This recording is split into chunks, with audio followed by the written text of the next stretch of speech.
శ్రీకృష్ణ పరబ్రహ్మణే నమః. అరుణాయ నమః, అచలాయ నమః, రమణాయ నమః, రామకృష్ణాయ నమః, శ్రీదత్తగురుభ్యో నమః. మనం ఆది శంకరాచార్యుల జీవిత చరిత్రని సంగ్రహంగా తెలుసుకుంటున్నాం. ఈరోజు సౌందర్యలహరి 2వ శ్లోకం చెప్పుకునే ముందు ఆయన్ని ఒకసారి మళ్ళీ తలుచుకుందాం. ఎందుకంటే ఆయన మనకి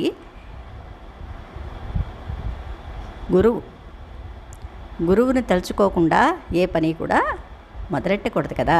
అది కూడా ఇది అద్వైతాన్ని స్థాపించింది, జ్ఞానాన్ని బోధించింది శంకరాచార్యులు కదా. పరమాత్మ అదే స్వయంగా పరమాత్మే వచ్చి చెప్పిన విషయం కాబట్టి మనం చాలా శ్రద్ధగా దీన్ని చాలా డీప్గా అనుసరించాలన్నమాట. అయితే కిందట ఈ శ్లోకంలో మనం ఎంతవరకు చెప్పుకున్నామంటే ఇది వాదం జరుగుతున్నప్పుడు జీవుడు పురుషుడా స్త్రీయా అనే సందేహం, అదే క్వశ్చన్ వేసింది ఆవిడ కదా, ఉభయభారతి. ఆ చర్చలో స్త్రీ లక్షణాలు పురుష లక్షణాలు ఆటోమేటిక్గా వస్తాయి. దాంతోపాటు స్త్రీ లక్షణము పురుష లక్షణము అనే స్త్రీ లక్షణంలో ఇద్దరికి కావలసిన కామశాస్త్రంలోకి వెళ్ళిపోతుంది. మరి అది శంకరాచార్యులకి అది తెలియని విషయం, కానీ దివ్య దృష్టితో ఆయనకి తెలిసిన ఎందుకంటే పరమాత్మ స్వయంగా పరమాత్మ ఆయనకి తెలియని విషయం అంటూ ఏమీ ఉండదు. అందుకని కొంచెం గడువు అడిగారు కదా, 1 నెల రోజులు గడువు అడిగారు. ఆవిడ సమ్మతించింది. అప్పుడు శంకర యతి అప్పుడే మరణించిన అమరుక రాజు శరీరంలో ప్రవేశించి అతని అంతఃపురంలో 1 నెల రోజులు ఉన్నారు.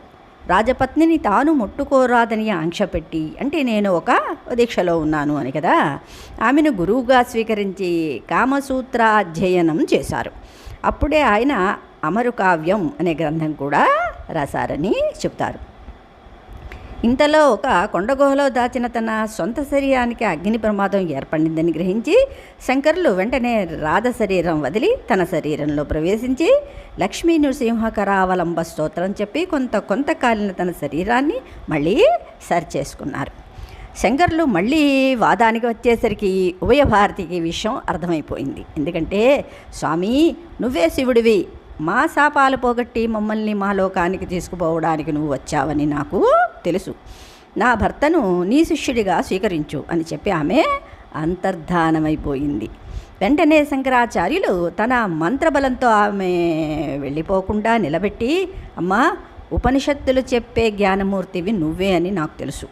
లక్ష్మీ పార్వతి సరస్వతి రూపాలను స్వీకరించే శారదవు నీవే కనుక నేను స్థాపించబోయే పీఠాలన్నింటిలోనూ నువ్వు అధిదేవతగా ఉండి అందరికీ సంపదను జ్ఞానాన్ని అనుగ్రహిస్తూ ఉండవలసింది అని ప్రార్థించారు. ఆమె అంగీకరించింది. తర్వాత శంకరాచార్యులు మండనమిశ్రునికి సన్యాసమిచ్చి సురేశ్వరాచార్యుడని పేరు పెట్టారు.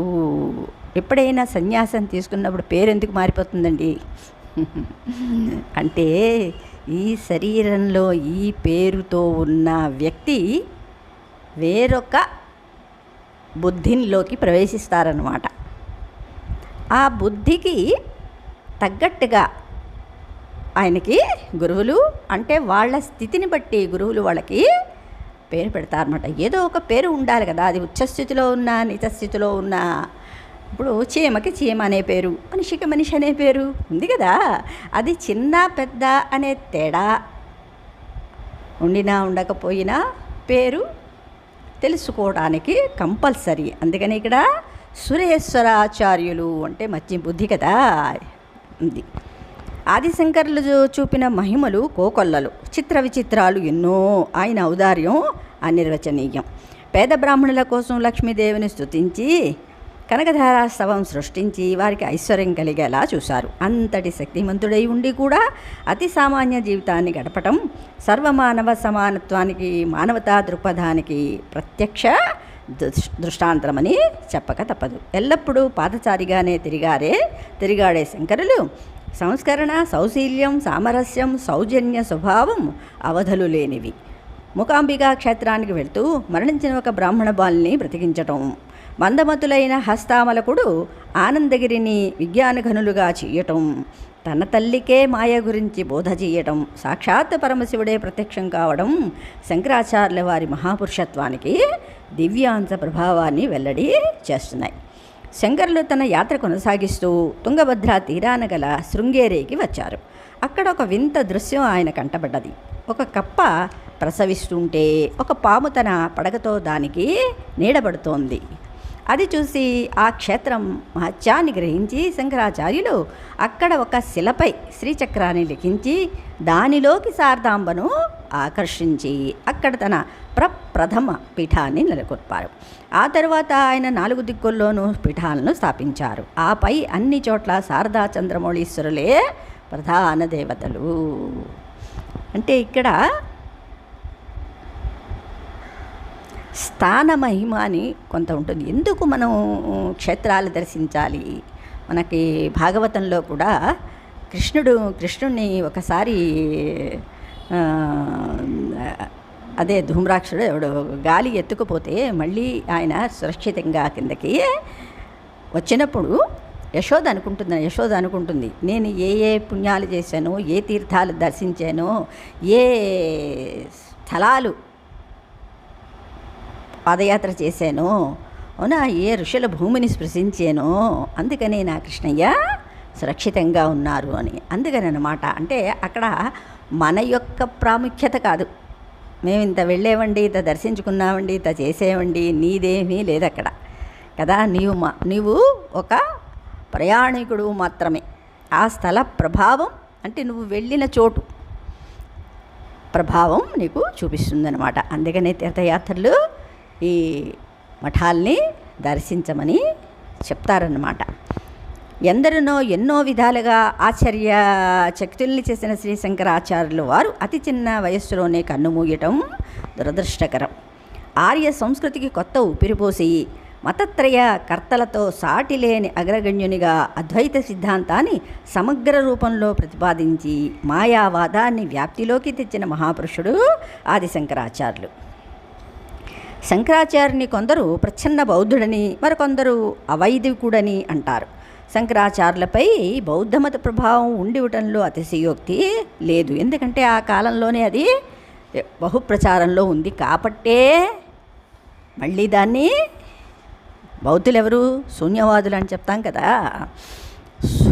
శూన్యము కాదు అని చెప్పడానికే ఆయన మళ్ళీ వచ్చారు శంకరులు అనమాట. ఇటు కర్మిష్ఠులు ఉన్నారు, అటు శూన్యవాదిత్వం కూడా ఉందన్నమాట. అంటే రెండూ కూడా కొంత అజ్ఞానం అనే చెప్పుకోవాలి. ఆది శంకరులు వ్రాసినన్ని విషయాలు ఈ ప్రపంచం మొత్తం మీద మరెవరు కూడా వ్రాసి ఉండరు. అందుకే ఆయన కృతయుగంలో దక్షిణామూర్తి, ద్వాపరయుగంలో వేదవ్యాసుడు, ఈ కలియుగంలో ఆదిశంకరులు అని కొందరు పండితులు అంటూ ఉంటారు. 32 ఏండ్లకే తనువును చాలించిన ఆది శంకరాచార్యులు అనేక గ్రంథాలు నిజంగా వ్రాసి ఉంటారా అనే సందేహం ఎవరికైనా వస్తుంది. ఎందుకంటే మనం ఒక శ్లోకాన్ని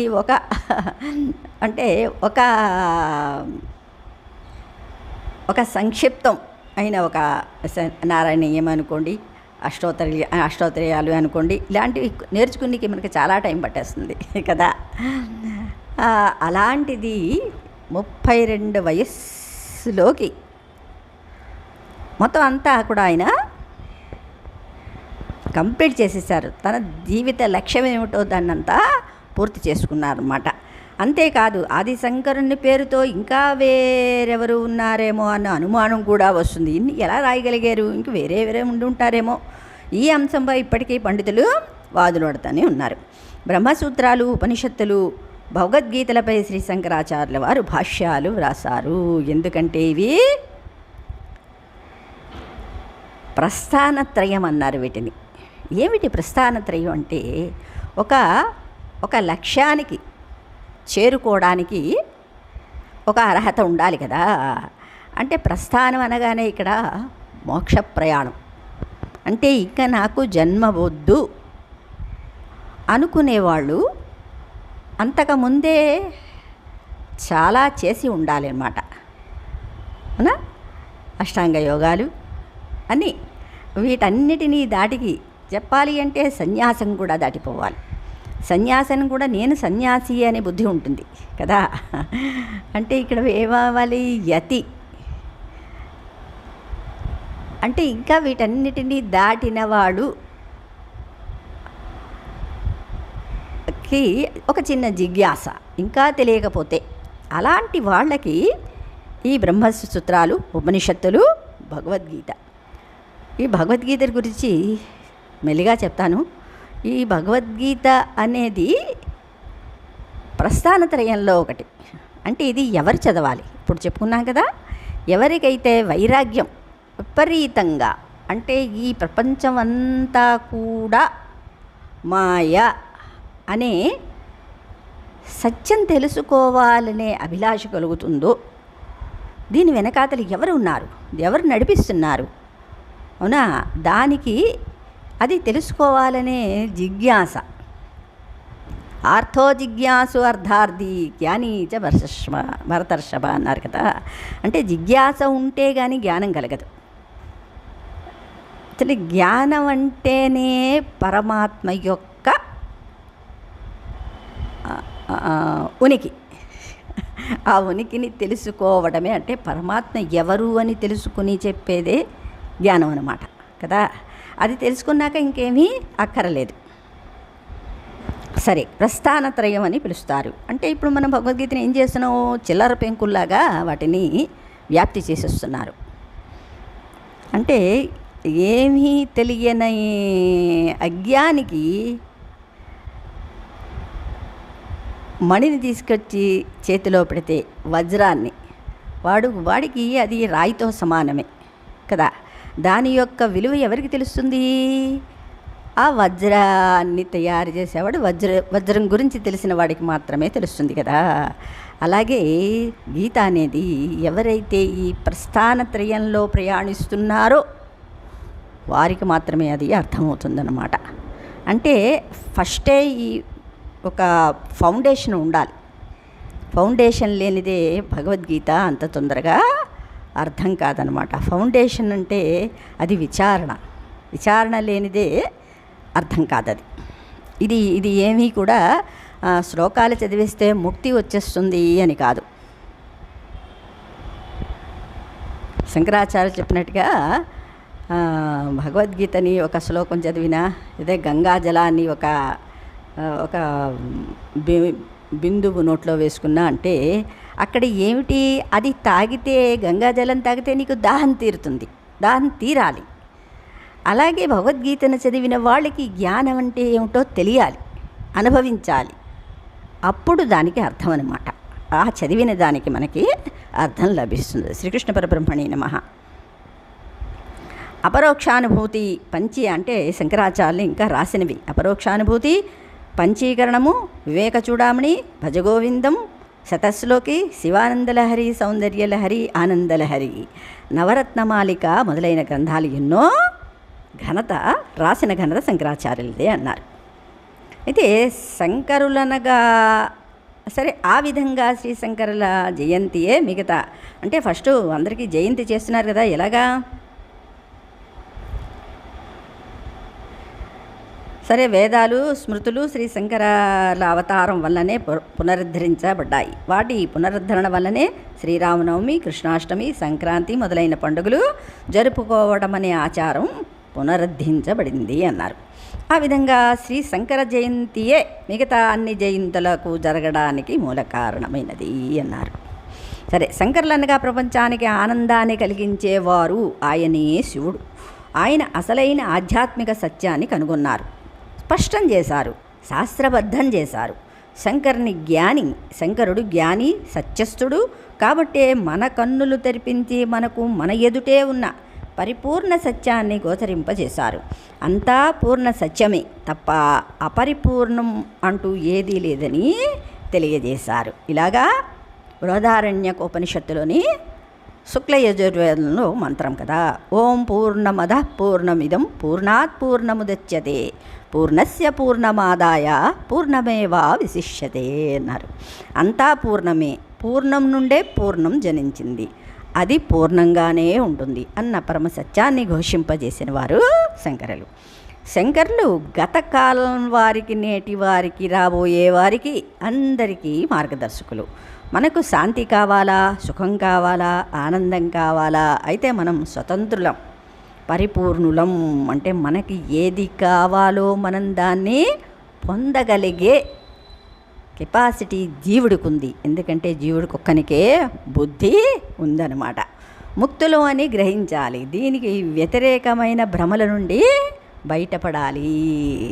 అంటే మనం ఏది కావాలంటే అది అవగలిగే శక్తి మనకి పరమాత్మ బుద్ధిశక్తిని ఇచ్చాడు. దదామి బుద్ధి యోగం తాం ఏన మాముపయాంతితే అన్నారు కృష్ణయ్య కదా.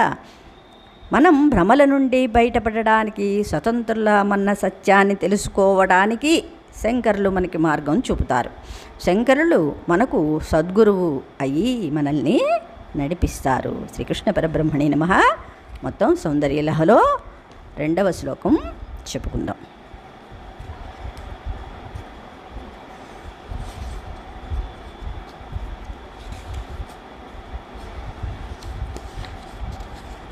శ్రీకృష్ణ పరబ్రహ్మణే నమః.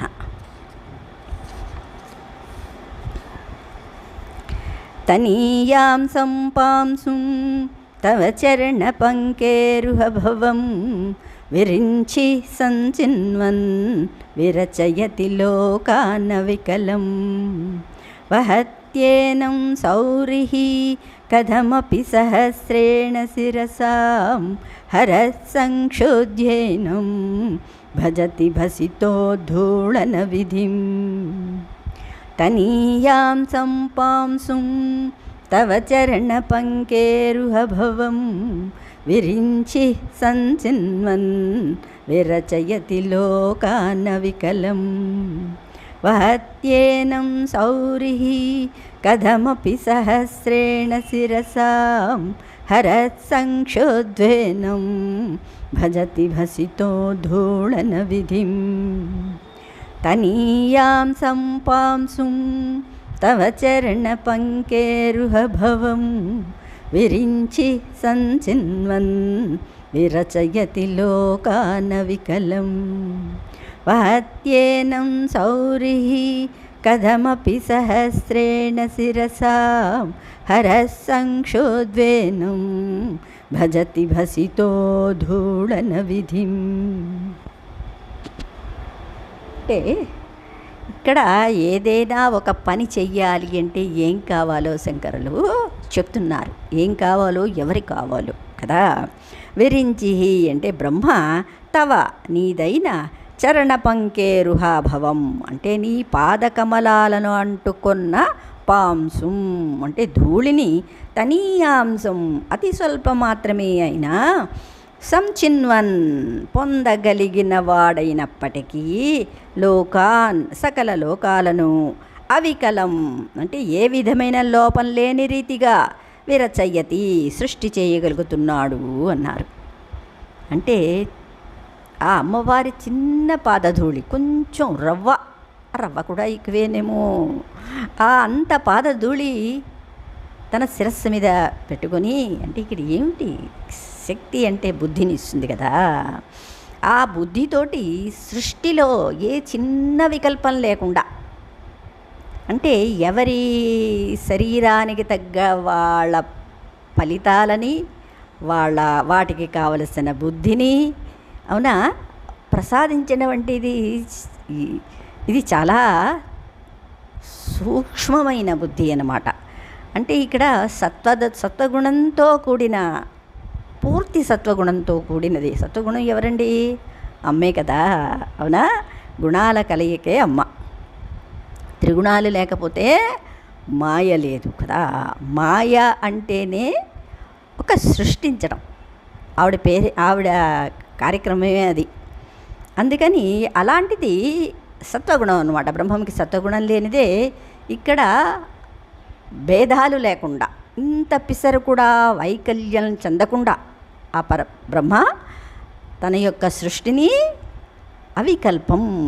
వికల్పం లేకుండా చేస్తున్నారు. మరి ఎక్కడా కూడా తప్పు లేకుండా కదా. సృష్టి అనేది ఎంత కఠినమైన పనో అంటే ఎవరికి ఏది ఇవ్వాలో అది ఇవ్వడం అనమాట. అవునా? ఒకళ్ళ పూర్వజన్మ కర్మలు ఇంకొకళ్ళకి ఇచ్చిస్తే ఎలా ఉంటుందండి అది? అది తెలుసుకోవాలి కదా. అందుకనే చిత్రగుప్తుడు దగ్గరనే పెట్టుకుంటాడు. దగ్గర పెట్టుకొని ఇది కెమెరా అనమాట ఆయనకి. చిత్రగుప్తుడు బ్రహ్మకి కెమెరా లాంటిది, అంటే ఒక వీడియో లాంటిది అనమాట. అది చూసుకుంటూ ఏ చిన్న తప్పు జరగకుండా ఈ సృష్టిని ఆయన చేస్తున్నారన్నమాట, చేయగలుగుతున్నారు. సౌరిహి అంటే విష్ణువు, ఏనం అదే పాదరేణువు, శిరసాం సహస్రేణ 1000 తలలతో, కథమపి వహతి చాలా శ్రమతో భరిస్తున్నారు. అంటే భూమిని సహస్ర శిరస్సులతోటి విష్ణుమూర్తి భరిస్తున్నారన్నమాట కదా. హరహ శివుడు, ఏనం అదే ధూళి, సంక్షుధ్య చక్కగా అద్దుకొని, భస్మ ఉద్ధూడన విధిం అన్నారు. అంటే శరీరానికి పూతగా పూసుకునే రీతిన భజతి ధరిస్తున్నాడు. ఇక్కడ అంబ పాదధూళిని త్రిమూర్తులు ఏ విధంగా శిరసావహిస్తున్నది ఆచార్యుల వారి వల్ల వర్ణితమై ఉంది. తల్లి, నీ పాద పద్మముల యందలి చిన్న పరాగరేణువు ఎటులనో సేకరించుకొని బ్రహ్మలోకములను సమగ్రంగా నిర్మిస్తున్నాడు. విష్ణువు అట్టి ఒక కణమును తన 1000 తలలతో ఎలాగో మోయుచున్నాడు. శివుడును ఇట్టి ఒక కణమును దలచి భస్మపు ధూళి లేచున్నట్లు తన శరీరమును విభూతి రాసుకుని పనిని నెరవేరుస్తున్నారు. అంటే ఇక్కడ ఏమిటిది? సృష్టి స్థితి లయలు ఎవరి కర్మని వాళ్ళు ఎలా చేస్తున్నారు? అమ్మవారి యొక్క శక్తిని తీసుకొని అన్నమాట. అవునా? ఆవిడ యొక్క పాదధూళిని అన్నారు. పాదధూళి అంటే ఏమిటి? ఆవిడ యొక్క అంశాన్ని తీసుకొని, ఇక్కడ మనలో శక్తి లేకపోతే మనం ఏం చేస్తామండి? ఏ పని చేయలేం కదా. శక్తి కావాలి అంటే ఆరాధించాలి, ఆరాధన. అవునా? సరే, అనగా ఒక పాద పరాగరేణువే సమస్త లోకముల యందలి ప్రాణుల శరీరములుగా వారికి కావలసిన సమస్త భోగ్య పదార్థములుగా అవుతుందనే భావం అన్నమాట. అలాగే సృష్టి స్థితి లయములు శ్రీదేవి చరణ పద్మములందలి ఉపకరణములు మాత్రమే అని చెప్పినట్లు అయింది. అది ఎలా అంటే, ఓ జగజ్జనని, నీవు సృష్టించిన బ్రహ్మ విష్ణువు ఈశ్వరుడు నీ పాదరేణువులను తలదాల్చి నీవు సృష్టించిన విష్ణువు అదే బ్రహ్మ విష్ణు మహేశ్వరులు అన్నారు. అవునా? తర్వాత ఈ శ్లోకాల్లో ఇది తెలుసుకుంటాం మనం. అంటే ఆ అమ్మ శక్తి లేదే నా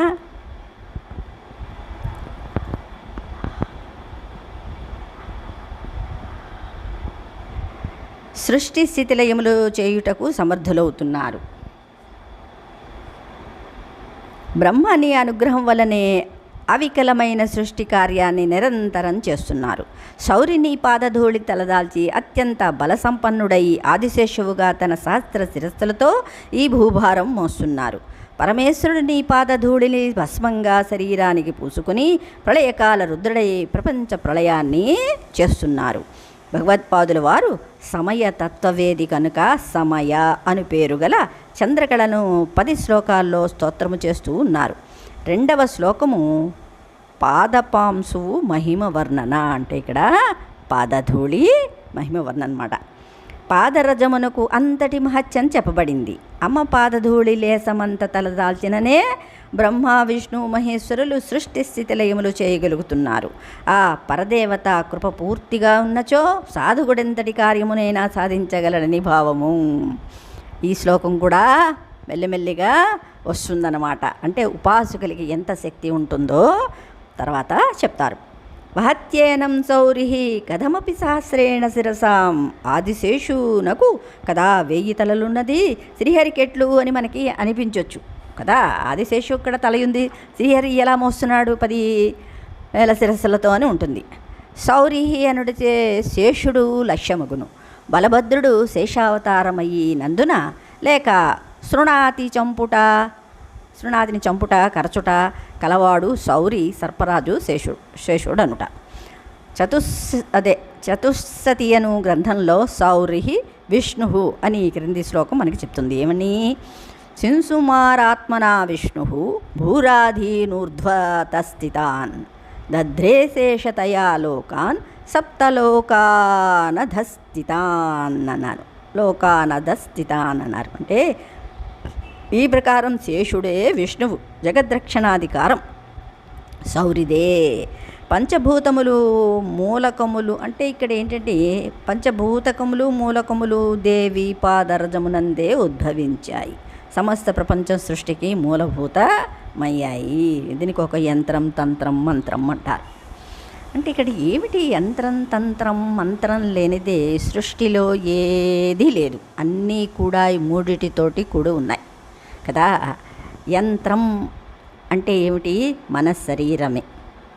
మంత్రం మనం ఉచ్చరించే వాక్యాలు.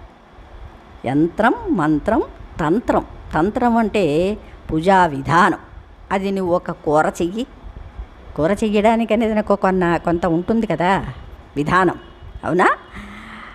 అలాగే ప్రతి దానికి, ప్రతి చిన్న చీమ దగ్గర నుంచి బ్రహ్మ వరకు ఈ యంత్ర మంత్ర తంత్రాలతోటే కూడి ఉంది. అంటే మన శరీరంలోనే అన్నీ ఉన్నాయి కదా. శరీరమే ఒక యంత్రం, దానిలో ఉన్నదే అంటే శక్తే మంత్రం. ఆ శక్తిని పూజించే విధానమే తంత్రము అన్నారు. అది విచారణ చేస్తే కానీ మనకి అర్థం కాదనమాట.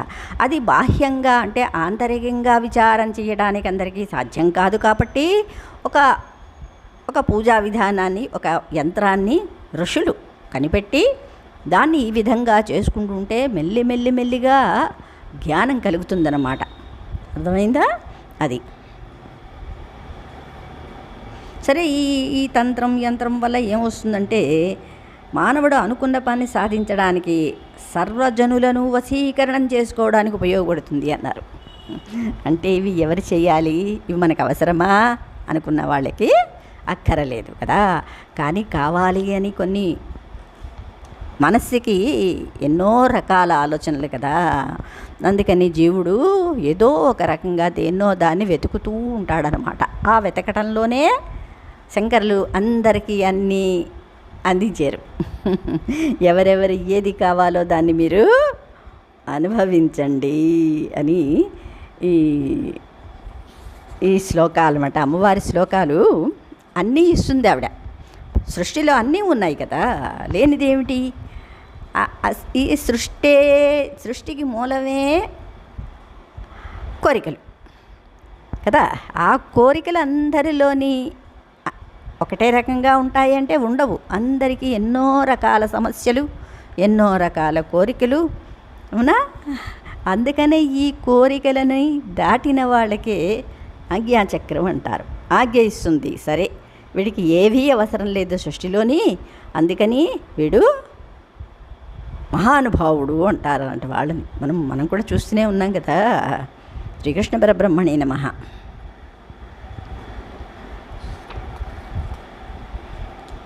సరే, రెండవ శ్లోకం చెప్పుకుందాం.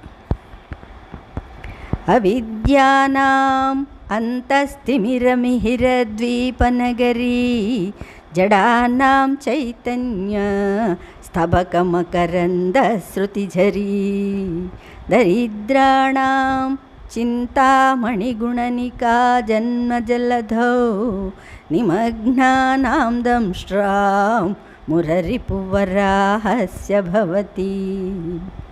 అవిద్యానాం అంతస్థిమిరమిహిరద్వీపనగరీ జడానాం చైతన్య తబకమకరందశ్రుతిఝరీ దరిద్రాణాం చింతామణిగుణనికా జన్మజలధౌ నిమగ్నానాం దంష్ట్రాం మురరిపువరాహస్య భవతి.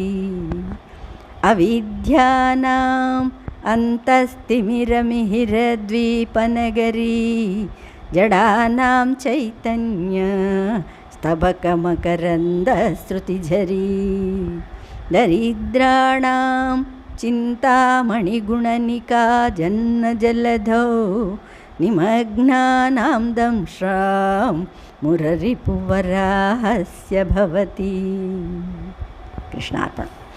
అవిద్యానాం అజ్ఞానులకు, అంతస్తిమిర లోపల ఉండే జ్ఞానరాహిత్యమనే చీకటి. మిహిరద్వీప నగరి సూర్యోదయం జరిగే ప్రదేశంలో ఏ పట్టణమైతే ఉంటుందో దాని పేరు అన్నమాట మిహిరద్వీపం.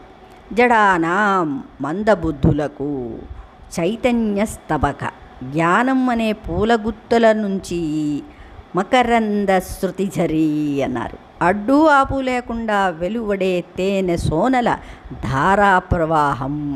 అంటే ఇక్కడ చెప్పుకున్నాం కదా, అమ్మవారిని కొలిస్తే ఏమొస్తుంది? జ్ఞానం ఇస్తుంది ఆవిడ. అది కూడా ఎలాగా? జ్ఞానం అంటేనే ఆనందం కదా. ఆనందం అంటే మకరందం, పూల నుండి వచ్చే మకరందం అన్నారు. ధారా ప్రవాహంగా వస్తుంది అన్నారు. దరిద్రాణం ఆర్తుల బాధితుల పాలిట చింతామణి గుణనిక. చింతామణుల హారం కాదా?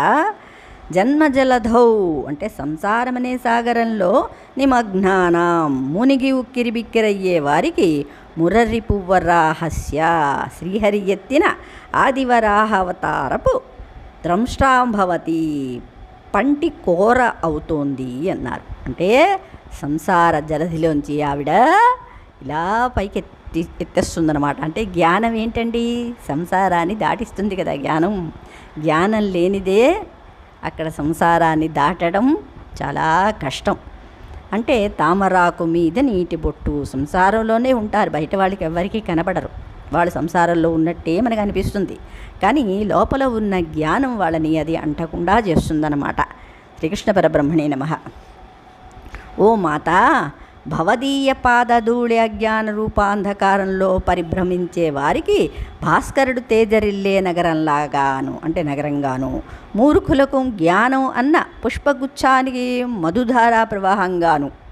అంటే ఎంతటి మూర్ఖులైనా తెలిసినా తెలియకపోయినా ఆ శ్లోకాలు ఆ బీజాక్షరాలు ఉచ్చరిస్తే ఏమొస్తుంది? బుద్ధిలో మార్పు కలుగుతుంది. అంటే అజ్ఞాన తిమిరం పోతుందన్నమాట. అవునా? ప్రవాహంగాను, దరిద్రులకు చింతామణి సదృశంగాను. అంటే జ్ఞానంతో పాటు ఆవిడ ఏమిస్తుంది? మరి దరిద్రాన్ని పోగొట్టాలి కదా. దరిద్రం పోతే కదా వాడు అమ్మవారిని ఏదైనా ఆరాధించగలడు. దరిద్రంతో ఉన్నవాడికి పొట్ట కోసమే తిరగడం సరిపోతుంది. అవునా? అందుకని ఆవిడ సంపదని కూడా ప్రసాదిస్తుందన్నమాట.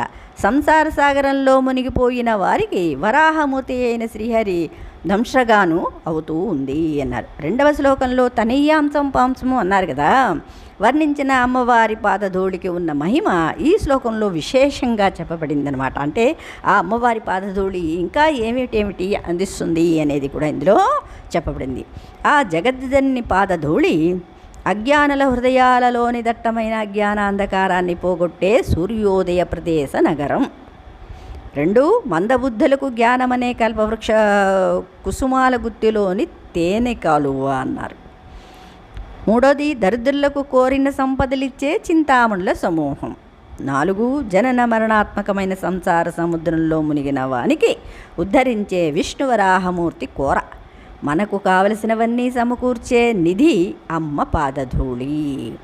అవిద్య అంటే తెలుసుకోవలసిన దానిని తెలుసుకోలేని లక్షణం. అర్థమైందా? అంటే ఇక్కడ ఉన్నదాన్ని ఇంకో రకంగా అర్థం చేసుకోవడం అన్నమాట. అంటే తాడుని చూసి పాము అనుకుని ఎలా భ్రమపడతాం? ఎప్పుడు భ్రమపడతాం? చీకట్లో కదా. అందుకనే అవిద్యలోనే, అవిద్య అంటే ఇక్కడ ఏమిటి? అజ్ఞానంలో ఉంటే మనకి ఈ ప్రపంచమంతా కూడా నిజము అనిపిస్తుంది. ఆ ప్రపంచం నిజమా అంటే ఏది? అన్నీ కూడా తరలిపోతున్నాయి, ఏది కూడా నిలకడగా ఉండటం లేదు. కానీ తరలిపోయిన అన్నీ కదిలిపోయిన వెనకాతల కదలనేది ఒకటి ఉంది. అది తెలుసుకోవాలన్నమాట. అవునా? అది తెలుసుకోవడానికే నువ్వు కదలకుండా ఉండు, ఊరికే ఉండు అంటారు. కదులుతున్న చెప్తాం కదా, ట్రైన్లో మనం వెళుతున్నప్పుడు ట్రైన్ కదులుతూ ఉంటే పక్కనవన్నీ కదులుతున్నాయి అని అనిపిస్తుంది మనకి. ట్రైన్ ఆగితే అది కూడా నీకు స్పష్టంగా కనబడుతుంది. నువ్వు ఏ స్థితిలో ఉన్నావో నీకు ఆ స్థితే అర్థమవుతుంది అని ఇక్కడ స్పష్టంగా చెప్తున్నారన్నమాట కదా. లక్షణం అవిద్య సకల దుఃఖాలకు మూలం. అమ్మవారిని ఆశ్రయిస్తే మన హృదయంలో అనేక జన్మలుగా దట్టమైన చీకటిలా ఆవరించిన అవిద్య నశిస్తుంది. సూర్యుడు ఉదయించే చోటు అంటే ఈ పాదధూళిని ఆశ్రయిస్తే చాలు, జ్ఞాన కాంతి ప్రకాశంలో అంతా స్పష్టమవుతుంది. మందబుద్ధి అంటే జడత్వం, ఉత్తమ విషయాన్ని గ్రహించలేని స్పందించలేని లక్షణం అన్నమాట. దాన్ని తొలగించే చైతన్య సుధా ప్రవాహం అమ్మ కృప. దరిద్రాలు అనేవి లౌకికంగానే కాక దైవీ సంపత్తి లేకపోవడాన్ని కూడా సూచిస్తాయి. దరిద్రుడు ఎవరు అంటే జ్ఞానం లేనివాడు అని ఇక్కడ స్పష్టంగా చెప్పారు. దరిద్రం అయితే సంపద లేకపోవడం కాదు, సంపద అంటేనే జ్ఞానం. ఎంత సంపద ఉన్నా జ్ఞానం లేకపోతే వాడు దరిద్రుడే. ఎంత సంపద ఉన్నా జ్ఞానం ఉంటే అది జ్ఞానే కదా. సంపద ఉంటూ జ్ఞాని వాడు నిజంగా సంపాదన అదే సంపద ఉన్నవాడు సూచిస్తాయి. అన్ని రకాల దరిద్రాలని తొలగించే ఐశ్వర్యమణి అమ్మ చరణాలను ఆశ్రయిస్తే లభిస్తుంది అన్నారు. మురరీపు వరాహం యొక్క కోర అంటే విష్ణువు వరాహమూర్తిగా అవతరించి జలమగ్నమైన భూమిని ఎత్తాడు. అలా అమ్మవారు సంసార సముద్రమగ్నులైన వారిని ఉద్ధరిస్తుంది. మురరిపు అనే శబ్దం రాక్షస సంహారకుడు అయిన విష్ణువును తెలియజేస్తుంది. ఆసురీ గుణాలను నశింపజేసే లక్షణం అమ్మ చరణధూళికి ఉందని తెలియజేస్తుంది శబ్దం. విద్యని, చైతన్యాన్ని, సంపదని, మోక్షాన్ని ప్రసాదించే మహిమగల అమ్మ పాదధూళి మనకు లభించాలి అంటే ఆ పాదాలనే శరణని వినమ్రంగా నమస్కరించాలి. లలితా సహస్రనామంలో చెప్పారు కదా, ఉద్యద్భాను సహస్రాభ అనే నామం ఈ శ్లోకంలోని తిమిర మిహిర ద్వీప నగరి అనే విశేషణానికి సమానార్థక ప్రతిపాదకం. అలాగే ఇందులోని చింతామణి గుణనిక అనేది లలితానామాల్లో చింతామణి గృహాంతస్థ అని స్ఫురింపజేస్తుంది. దీనిలోనే జన్మజలధో నిమగ్నానాం అనే పదములు సంసార పంక నిమగ్న సముద్ధరణ పండిత అనే నామానికి, అంటే మనం ఎన్ని చదివినా ఏది చేసినా ఒకటే రామబాణం ఏం చెప్తుంది? అద్వైతం కదా. దాన్ని మనం మెల్లిమెల్లిగా చిన్నపిల్లవాడు ముందు పుట్టగానే అన్నీ తెలిసిపోతాయా? అన్నీ వచ్చేస్తాయా? రావు కదా. ముందు ఏడుస్తాడు. దేనికోసం? ఆకలి వేస్తుంది. ముందు అదే దరిద్రం అంటే ముందు ఆకలి శమించాలి. ఆకలి శమించేనే బుద్ధి పనిచేస్తుంది. అందుకనే శరీరానికి ముందు ఆహారం ఇవ్వాలి. అందుకనే శరీరాన్ని క్షీణింపజేయకూడదు అని శంకరులు చెప్తారు. అంటే కృష్ణయ్య కూడా అదే చెప్తారు. ఎంత అంటే అతిగా, ఏది కూడా అతిగా ఉండకూడదు. అతి సర్వత్రా వర్జయేత్ అన్నారు. అందుకని పోషణ ముందు కావాలి శరీరానికి. తర్వాత మెల్లిగా అటు ఇటు పడతాడు, పొర్లుతాడు, తర్వాత పాకుతాడు, తర్వాత నడుస్తాడు. అలాగే ఈ జ్ఞానం అనేది మెల్లిమెల్లిగా ముందుకు వెళ్ళాలి. ఒకచోటే ఆగిపోకూడదు. మనం అన్నీ చేస్తున్నాం కానీ పరమాత్మని అందుకోలేకపోతున్నాం. ఎందుకు అంటే మనకి కోరికలు, విపరీతమైన కోరికలు అన్నమాట. ఒకటి కాకపోతే ఇంకోటి కాకపోతే ఇంకోటి గురించైనా కోరుకుంటాం, మన గురించైనా కోరుకుంటాం, పక్క వాళ్ళ కోసమైనా కోరుకుంటాం. ఏదో ఒకటి కోరిక లేనిదే క్షణం మనస్సు స్థిరంగా ఉండదు. అంటే కోరికల సముదాయమే మనస్సు. అంటే సత్వరజస్తమో గుణాలు అన్నారు. ఏదో ఒక గుణం ఉంటుందన్నమాట. అంటే ఈ ఆటుపోట్లు తట్టుకుంటూనే సంసార సాగరాన్ని ఇదే ఘనులకు ఒక చిన్న ఆసాగరణం వంటిది దైవ కృప. మరి పెద్ద అండ కావాలంటే అమ్మవారి పాద చరణ పరాగ రేణువులు అతి సూక్ష్మ కణాలు. కానీ ఆ పరాగలేశం ఎంతటి ఘనతరమైన శక్తిని కలిగి ఉన్నది అంటే విష్ణువు ఆదివరాహ అవతారం ఎత్తినప్పుడు మొత్తం భూభారాన్నంతటినీ కేవలం ఒక్క కోర పై మోసారు కదా. అంతటి భారాన్ని ఒక్కొక్క రేణువే కలిగి ఉన్నదట. అనగా సామాన్యుని పాలిట సంసారం అనే పెనుభారం నిర్వహించటం పెనుభూతమై నిలిచి భయం గొల్పుతున్నప్పుడు అమ్మవారి చరణాలను ఆశ్రయిస్తే ఆ దేవి పాదధూళితో అతి చిన్న కణం అయిన మానవుని ఆ మహాసాగర దాటిచ్చే సామర్థ్యాన్ని కలిగి ఉంటుందని ఇక్కడ భావన. శ్రీకృష్ణ పరబ్రహ్మణే నమః. అంటే అందుకని అమ్మవారిని చిన్న శ్లోకంతోనైనా మొదలు పెట్టాలి. అందుకనే ఏమిటి లక్ష్మీ అష్టకం చిన్నవి. ఎందుకంటే మనలో ఉన్న శక్తి ఏమిటో మనం తెలుసుకోవాలి కదా, దాన్ని చేయాలి అంటే అమ్మ కరుణ ఉండాలన్నమాట.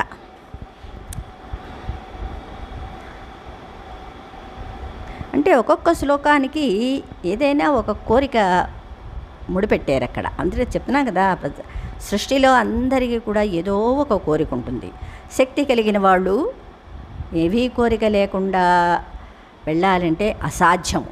ఎందుకంటే సంసారంలో ఉంటూ దాన్ని తరించాలి కదా, దుఃఖపడుతూ ఉండకూడదు కదా. మళ్ళీ దాన్ని అది తీరిపోతే కొంత ప్రశాంతత ఏర్పడుతుంది ఆ జీవుడికి.